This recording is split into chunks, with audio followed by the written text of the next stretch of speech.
Hey guys, so I'm using new video editing software, which has been kind of a struggle because I don't generally know how to work computers. So throughout this video, it's a tad choppy, I'm sorry, but I mean, you are watching a YouTube channel that has a total of 18 subscribers. So I don't really know what you expect. I hope it's not too choppy for you, and I hope that you enjoy. Hey again, guys, I am back with some fun things. I'm thinking about doing a pajama storytime vlog just simply because I like wearing pajamas, but I also like talking about myself. So I feel like combining the two, pretty good thing. So today I want to talk about something a little bit more serious, but I'm still gonna try to make it funny because, you know, laughter's the best medicine, and we're talking about being sick. So, my first actual video that was supposed to be on this channel was about my autoimmune disease. For those of you who don't know, I have a syndrome called Guillain-Barré. It's Guillain-Barré syndrome, and I was diagnosed when I was 6 years old. What Guillain-Barré syndrome does is it affects the nerves throughout your entire body. Specifically, where it affected me, it was in my spinal cord. Your spinal cord has bundles of nerves that branch out everywhere in your whole body, and that's why it's so important. And what Guillain-Barré does, since it's autoimmune, it means your body is attacking itself. So my body was sending out tons and tons of cells to go and just, mess up my entire spinal cord. It left me paralyzed from the waist down. I was 6 years old, and the problem with me having Guillain-Barré now, it means that I'm part of the at-risk community who will be affected very heavily by the COVID-19 outbreak. I know. That's why I quarantined myself early, even before school decided to close down, but now since school is closed, we just get a party. So with Guillain-Barré, what it does is the cells in your body go and they attack the myelin sheath that surrounds the nerves. The myelin sheath is what actually speeds up and sends messages from one nerve to another nerve, so it's very, very important. Before I was diagnosed and actually hospitalized for it, I started experiencing tingling in my feet, in my hands. All of my extremities were just kind of like as if there was TV static instead of blood in my veins, which is a very scary description, but it's really the only way I can describe it. So as time went on, I started getting more and more sick. I couldn't hold myself up on my own. I couldn't walk without touching a wall or furniture to keep myself steady. And it got really, really concerning because when I would close my eyes, I wouldn't be able to stand up. I would just fall. Like, unless I had visual cues, I couldn't stay up. And these are all very similar to what happens when you have a brain tumor. So, we had a lovely time in the ER getting told that I was a 6-year-old who was probably gonna die. Spoiler alert, I didn't die. Still here, still kicking, much to everyone's dismay, but it's totally cool. So, what had happened was I go in, and when I get to the ER, it's almost as if all of my symptoms disappear. Suddenly my speech clears up, it's not slurred anymore. Suddenly I can hold myself up on my own. Suddenly I feel fine. And my mother's looking at me like, I swear to God, child, if you just took me in here to get a $3,000 entry fee for the ER, you are going to die, but for a different reason. And we go in, and then the neurologist starts testing me, and everything starts happening again. I start falling over. My reflexes don't work. When I'm hit on the knee, my legs don't kick. They kind of just hang there. The head physician over all of the ER, the biggest, most important man there, is called in. And he takes one look at me, and he looks my mother in the face and says, "We think she has a brain tumor." And 6-year-old me was not having any of that. So what I do is I yell in the face of a doctor. Remember, I'm 6 years old. I have the body shape of uncooked spaghetti. I am very much a stick, very short, very little. Generally, you wouldn't expect this amount of anger. However, I scream with the force of 1,000 gods who have just been wronged. I scream in the doctor's face that I don't have cancer and I'm not going to die. I did not have cancer and I did not die. So, haha, screw you, physician man. Thinking you're all fancy with your med school? I got you. So after this, everything kind of becomes a blur because I was 6 years old, and 6-year-olds don't really have a concept of time, much less a concept of like how to remember time.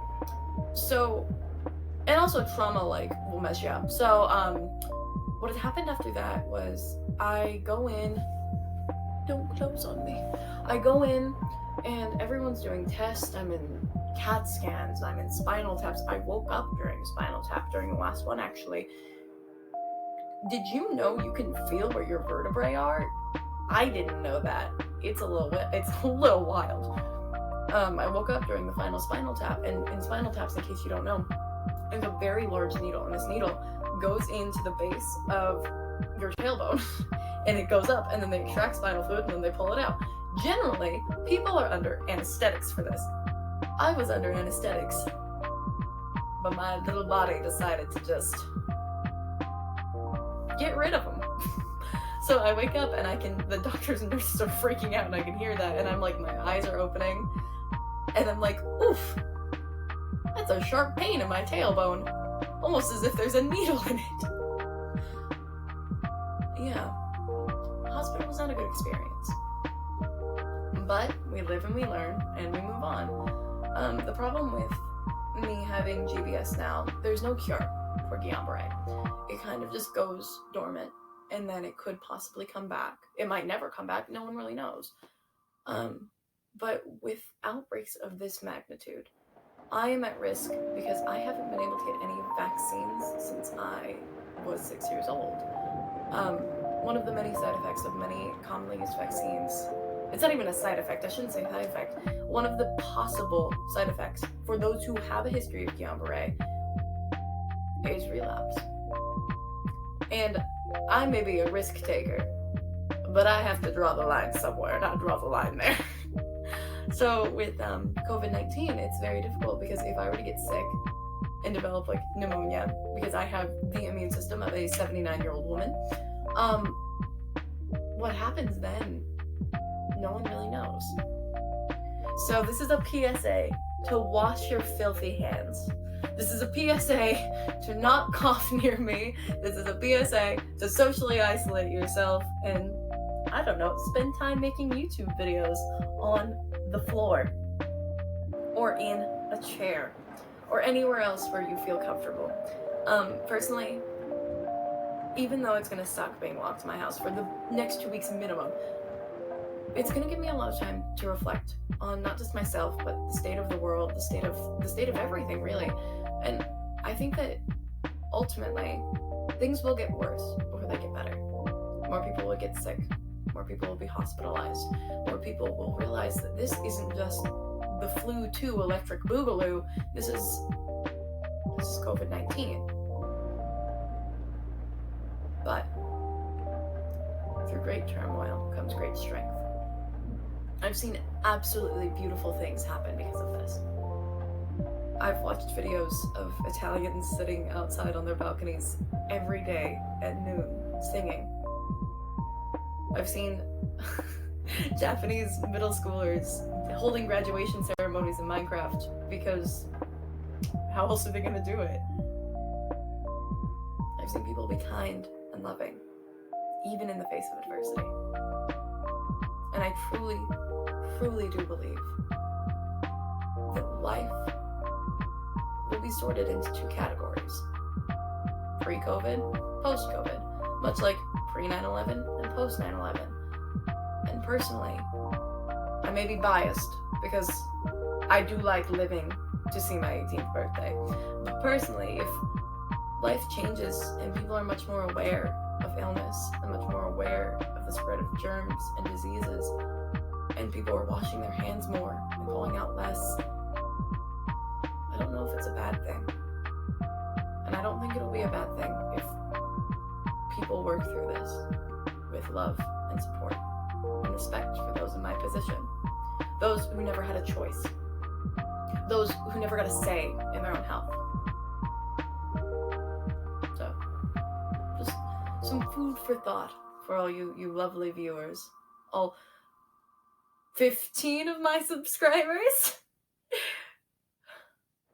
You know, one day I'm gonna make it big as an influencer, be the next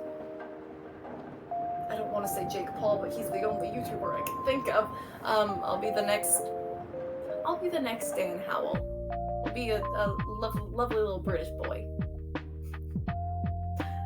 Anyway, thank you guys for watching. Comment if you have any questions. I'm more than willing to answer them, clearly. I'm making a whole video about my autoimmune disease, so I think I'm willing to answer anything about it. Leave a like if you enjoyed this video.